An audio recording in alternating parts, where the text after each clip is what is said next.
Morning बच्चों, आज हम लोग बेस एंड इंडेक्स का तीसरा पार्ट देखने वाले हैं। बच्चों, लगातार प्रयास से ही कोई अच्छा मुकाम हासिल होता है, इसलिए लगातार प्रयास करना है। नवोदय विद्यालय के एग्जाम हो या कोई भी क्लास के एग्जाम हो या कोई भी काम हो, उसको लगातार करना पड़ता है। बच्चों, बीच बीच में यदि हम छोड़ दें या थोड़ा सा यहाँ थोड़ा सा वहां थोड़ा सा वहां काम करें तो कोई भी सफलता नहीं मिलता है। ऐसे समझो बच्चों कि हमने एक जगह 5 फीट का गड्ढा खोदा, फिर दूसरे जगह 5 फीट का गड्ढा खोदा, फिर तीसरे जगह 5 फीट का गड्ढा खोदा। यहाँ हर जगह 5-5 फीट का गड्ढा खोदते जाए, पूरा मैदान में, पूरे फील्ड में 5-5 फीट का गड्ढा खोदे तो क्या पानी निकलेगा? पानी नहीं निकलेगा। 5 फीट में पानी नहीं निकलेगा। क्यों नहीं? पूरा मैदान में ही 5-5 फीट का गड्ढा बना देंगे। लेकिन यदि एक ही जगह 5 फीट के बजाय फिर 5 फीट, फिर इसके नीचे 5 फीट, इसके नीचे 5 फीट, इसके नीचे 5 फीट, तो क्या होगा? पानी निकल जाएगा। एक ही जगह लगातार हम यदि गड्ढा करते जाएं तो पानी निकल जाएगा। कहने का मतलब हुआ बच्चों कि कहीं भी एक जगह लगातार मेहनत किया जाए तो सफलता निश्चित रूप से मिलती है।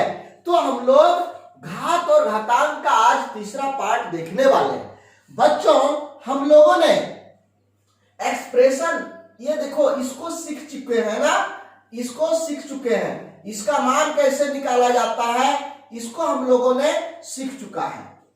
आज का जो मुख्य चीज है वह है किसी भी संख्या के ऊपर यदि हम जीरो इंडेक्स लगा दें, यानी जीरो पावर लगा दें तो आंसर कितना आएगा।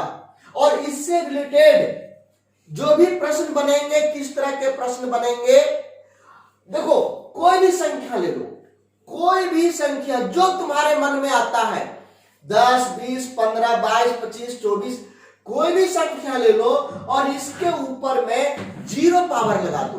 कितना पावर लगाना है बच्चों? जीरो पावर लगा दोगे तो इसका मान हमेशा 1 होगा, ये बदलेगा नहीं। कोई भी संख्या ले लो, मान लो मैंने 23 ले लिया, 23 के ऊपर में जीरो इंडेक्स पावर 0 कर दिया, फिर भी इसका मान 1 ही रहेगा। मान लो हमने ले लिया 27, फिर भी इसका मान 1 ही होगा जब इसका पावर हम 0 कर देंगे। मान लो मैंने ले लिया 2257, फिर भी इसका मान कितना होगा? 1 होगा। तो बच्चों, हम लोगों ने क्या देखा? कोई भी संख्या हम लेते हैं तो इसका मान, कोई भी संख्या और इसके ऊपर में जीरो पावर लेते हैं तो इसका मान 1 आ रहा है। क्यों 1 आता है ये हम सिद्ध करके बाद में दिखाएंगे, लास्ट में, इसी क्लास के लास्ट में। पहले इसको समझ गया कि कोई भी संख्या के ऊपर में यदि 0 आ जाए तो इसका मान कितना हो जाएगा? 1 हो जाएगा। अब हम लोग चलते हैं, इससे जुड़े हुए प्रश्न किस तरह से पूछे जाते हैं। ये देखो, पहला प्रश्न है, find the value of 30 plus 40 plus 50। इसका मान कितना हो जाएगा बच्चों? बताओ, इसका मान कितना हो जाएगा? 3 का पावर 0, कितना मान हो गया? 1 हो गया। 4 पर पावर 0, कितना मान हो गया? 1 हो गया। 5 पर पावर 0, मान कितना हो गया? 1 हो गया। अब तीनों को जोड़ देंगे, कितना हुआ? 3। यही आंसर हुआ। कहीं भी किसी भी तरह से पावर 0 आ जाए तो उसका मान 1 लिखना है, राइट? देखो, दूसरा प्रश्न,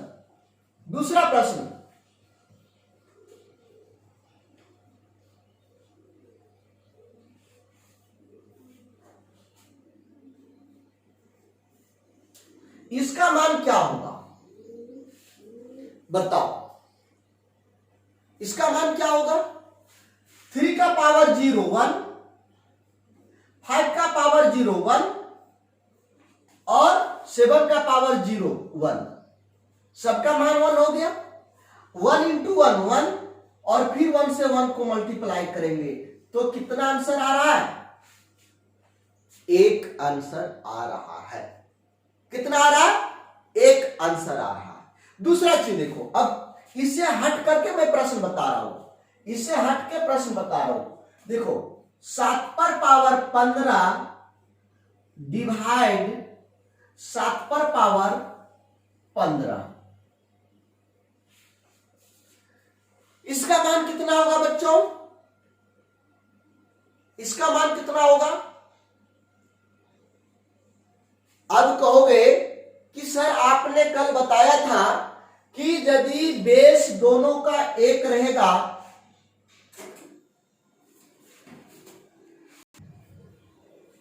तो अब मैंने क्या बोला था कल कि भाग में पावर घटा देते हैं।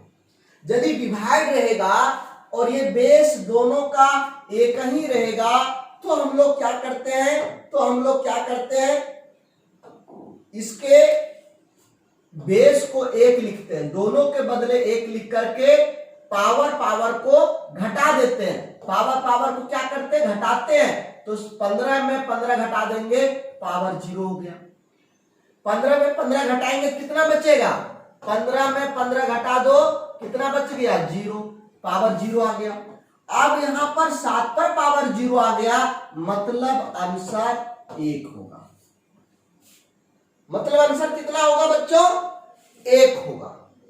हम लोगों ने कल बहुत अच्छा 2 चीज पढ़ा था, आज कर लो। मान लो 7 पर पावर 10 गुने 7 पर पावर 12 गुने 7 पर पावर 5 है, तो हमने क्या बताया था? ध्यान सोचो, समझ में आ गया? आगे पीछे सोचो। देखो हमने बताया था कि यदि आधार सभी का 1 हो तो इसको 1 लिखते हैं और सभी पावर को क्या करते हैं? जोड़ देते हैं। तो 10 12 22 5 27, ये आंसर होगा। ये आंसर होगा। हमने कल ये बताया था। गुना के लिए मैंने ये बताया था और भाग के लिए मैंने बताया था। मान लीजिए यहां 2 पर पावर 17 है डिवाइड बाय 2 पर पावर 12 है, तो हमने बताया था कि यदि दोनों का आधार 1 हो, बेस 1 हो, तो दोनों के बदले 1 लिखेंगे और पावर को क्या करेंगे? घटा के लिखेंगे। तो 17 में 12 घटेगा तो 5 आएगा, ये आंसर होगा। कल हम लोगों ने बताया था कि क्यों घटाते हैं और गुना में क्यों जोड़ते हैं, ये हमने बता दिया था। यदि ये कल वाला क्लास नहीं देखा होगा तो सबसे पहले उसको देख लो, क्योंकि वहां पर कॉन्सेप्ट को बताया गया है। ठीक है, तो हमने यहां पर बताया आप लोगों को कि किसी भी संख्या के ऊपर में, मान लो कोई संख्या 11 है, इसके ऊपर पावर 0 है तो इसका मान 1 होगा। कोई भी संख्या लेंगे, इस पर पावर यदि हम 0 दे देंगे तो इसका मान क्या होगा? 1 होगा। क्यों 1 होगा ये देखो। चलो मैं इसको ऐसे लिखता हूं, 17 का पावर 5 डिवाइड बाय 17 का पावर 5। मैं ऐसा लिख सकता हूं कि नहीं? अब इसी को मैं लिख सकता हूं 17, ये 5 बार है तो 17 को 5 बार हम लिख देंगे। 17 को 5 बार मैंने लिख दिया। ये डिवाइड का चिन्ह है, ये भी डिवाइड का चिन्ह है। ये 17 5 बार है। यहां पर भी 17 कितना बार आ गया? 5 बार। ये देखो 1 कटते गया, ये दोनों क्या हुआ? कट गया। कटने के बाद क्या बच गया? नीचे ऊपर यदि भाग में पूरा पूरी कट जाता है तो 1, 17 1, 17 एकम 17, 17 एकम 17, 17 एकम, तो एक हर जगह बच्चा, एक को गुना किए, एक आंसर आया। अब यहां पर देखते हैं 17 पावर 5 में 5 पावर घटा देंगे, कितना आएगा 0। 17 पर पावर कितना आ गया 0 आ गया। तो 17 पर पावर का मान हम कितना बता रहे थे 1। हमने ये इतना पूरा लंबा काम नहीं करके डायरेक्ट हम बताए कि किसी भी संख्या पर यदि 0 पावर रहेगा तो इसका मान 1 होगा। कोई भी संख्या ले लो, दुनिया का कोई भी संख्या ले लोगे और इसके ऊपर में 0 पावर बैठा दोगे तो उसका आंसर 1 होगा। राइट? ये कंसेप्ट समझ में आ गया क्यों होता है, ये मैंने बता दिया कि देखो इस कारण 1 होता है। यदि इसको हम पूरा को डिवाइड करते हैं तो मेरा 1 आंसर आता है। राइट? चलो एक और हम लोग देखते हैं। हमारे पास दिया हुआ है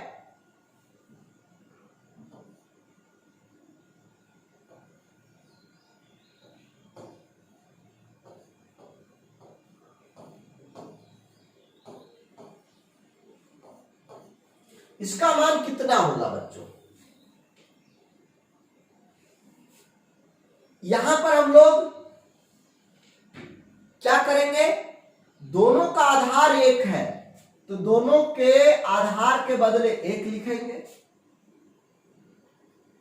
भाग है तो पावर को घटाएंगे, यहां पर डिवाइड है ना तो पावर को क्या करेंगे घटाएंगे। तो 13 को 13 से घटाएंगे तो 0 आ गया। 13 में 13 घटाएंगे कितना आएगा 0। अब 13 का पावर 0 मतलब 1। किसी भी तरह से हल करने के बाद 13 किसी भी संख्या का पावर 0 आ जाए तो उसका आंसर 1 होगा। राइट? तो आज हम लोग इतना देखे। अब ये होमवर्क इस पर है, इस पर होमवर्क दे रहे हैं, बना करके दिखाना है। Find the value of, find the value of या मान ज्ञात करें।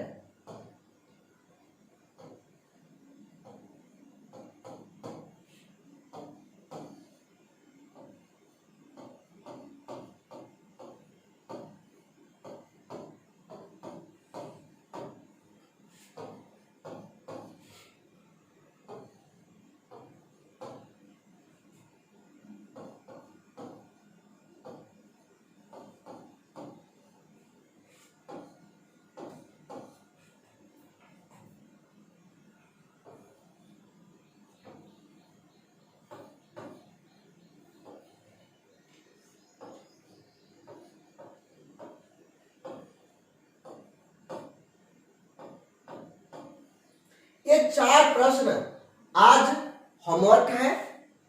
इसे बना करके हमारा जो व्हाट्सएप नंबर है, ये देखो मेरा व्हाट्सएप नंबर है, इस पर भेजना है। इस पर बना करके इन प्रश्नों का फोटो खींचिए और फोटो खींच करके हमारे पास इसका आंसर भेजिएगा। जो लोग एक पर नहीं पढ़ पा रहे, परेशानी हो रही है, ऐप पर कोई दिक्कत हो रहा है, इसके लिए मंडे को हम जूम मीटिंग करेंगे सभी बच्चों का। मंडे को, उस दिन तुम लोग लाइव रहोगे। हम कल संडे है, टाइम हम बता देंगे कि कब जूम मीटिंग करेंगे। जूम आईडी के द्वारा तुम लोग को बताएंगे कैसे कैसे ऐप को उपयोग करना है। तो आज के लिए बस इतना ही। Thank you. जय हिंद।